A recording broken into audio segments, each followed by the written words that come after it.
Good morning, this is your Kelso Report for Friday, August 19th, and I'm your host, Clark Kelso. Our featured case today involves the intersection of the law of remedies with the complex realities of payments by insurance companies to medical providers for services rendered. It's a big victory here for insurance companies and for the defense.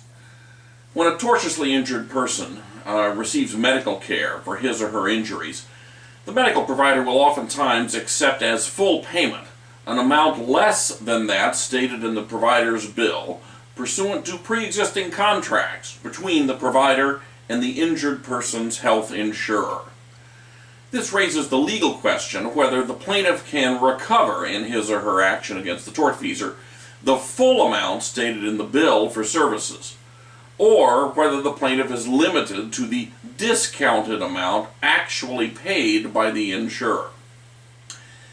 In Howell v. Hamilton Meats and Provisions, the California Supreme Court has resolved the issue by holding that the plaintiff is limited to the discounted amount actually paid by the insurer and accepted by the medical provider as payment in full for the services rendered.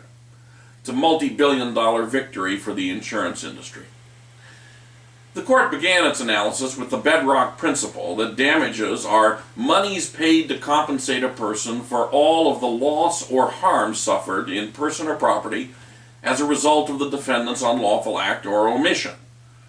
Thus, the courts will recognize as economic damages any reasonable charges for medical treatment the injured person has paid or, having incurred, still owes the medical provider.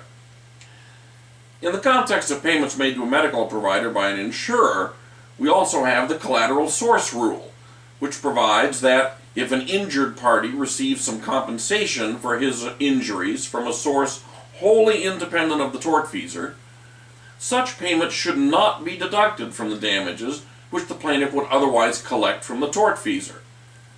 Under the collateral source rule, even though the insurance company may have been for most or all of the medical costs, may have paid for most or all of the medical costs, those costs are still recoverable in the underlying tort action.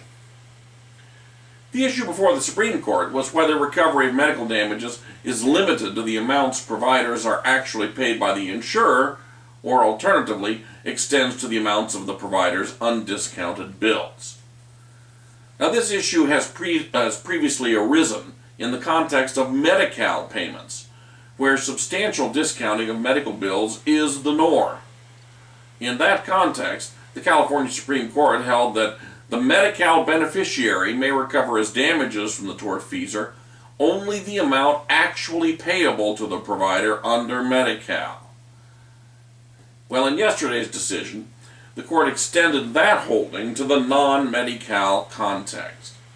As the court explained, if a plaintiff negotiates a discount and thereby receives services for less than might reasonably be charged, the plaintiff has not suffered a pecuniary loss or other detriment in the greater amount, and the plaintiff cannot recover damages for the undiscounted amount.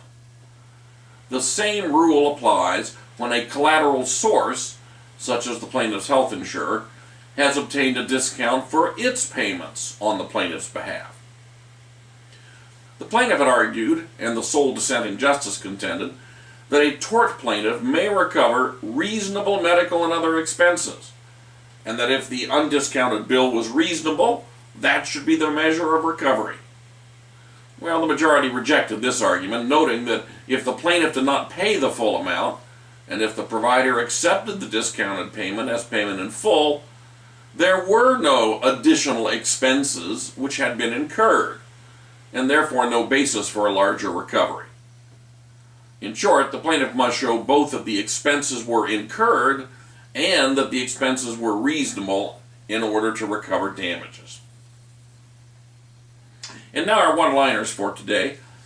First, in the area of criminal law, in People v. Millward, the California Supreme Court held that the crime of assault with a deadly weapon other than a firearm, or by means likely to inflict great bodily injury under Penal Code Section 245, is a lesser included offense of assault with a deadly weapon, or by means likely to inflict great bodily injury by a prisoner serving a life sentence under Penal Code Section 4500. The defendant had been convicted of both crimes, and the Court of Appeal had affirmed. The Supreme Court reversed the aggravated assault conviction under Section 245, since it was plainly a lesser-included offense of aggravated assault by a lifer under Section 4500.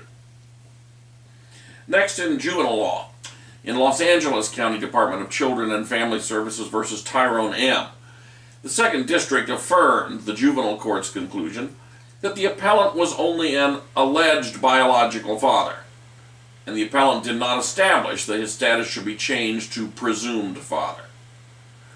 Appellant was never married to the mother, did not cohabit with her, and did not attempt to marry her. He had never completed a voluntary declaration of paternity and had not received the child into his home or openly held him out to be his natural child. Although it was clear he did provide some support to the child and companionship and support to the mother, this fell far short of the evidence required to be the presumed father, even though the mother had acknowledged the appellant as the biological father. Although the juvenile court did not err when it decided the appellant was not the presumed father, it did commit an error in failing to make a final determination of the appellant's status. The juvenile court had declared that the appellant was an alleged biological father. But that is not one of the four statutory categories of fatherhood, which are natural or biological, presumed, alleged, and de facto. So, the Second District held that the juvenile court's parentage finding was incomplete, and the court remanded to the juvenile court so that it could make a final determination about whether the appellant was or was not the biological father. Next, in the area of anti-SLAPP, in Martin versus Inland Empire Utilities Agency, the Fourth District held that a complaint which contained claims for race and age discrimination, retaliatory discharge, and defamation was not subject to an anti-SLAPP motion, since none of the causes of action was based on an act in furtherance of the defendant's right of petition or free speech. The court agreed with the plaintiff that it is immediately apparent to anyone who reads the complaint that this case is clearly all about race discrimination, harassment, and retaliation. The anti-SLAPP statute is designed to protect free speech and rights of petition. It's not designed to provide a safe harbor for discriminatory conduct. And finally, in the search and seizure area, in People versus Downey, the Fourth District held, consistent with holdings of a majority of federal circuit courts and the California Supreme Court, that an officer executing an arrest warrant or conducting a probation or parole search may enter a dwelling if he or she has a reasonable belief, even if that falls short of probable cause to believe, that the suspect lives there and is present at the time. Applying that standard, the court held that the trial court correctly denied defendant's motion to suppress, since the officer had objectively reasonable grounds, based upon a search of telephone and utility bill records, to conclude that a probationer, who had waived his Fourth Amendment rights, lived at the subject apartment and was present at the time of the search. When the officers entered the apartment, they discovered firearms and arrested the defendant on a charge of being a felon in possession of a firearm. It appears the probationer had lived at the apartment but had moved out a month or two earlier.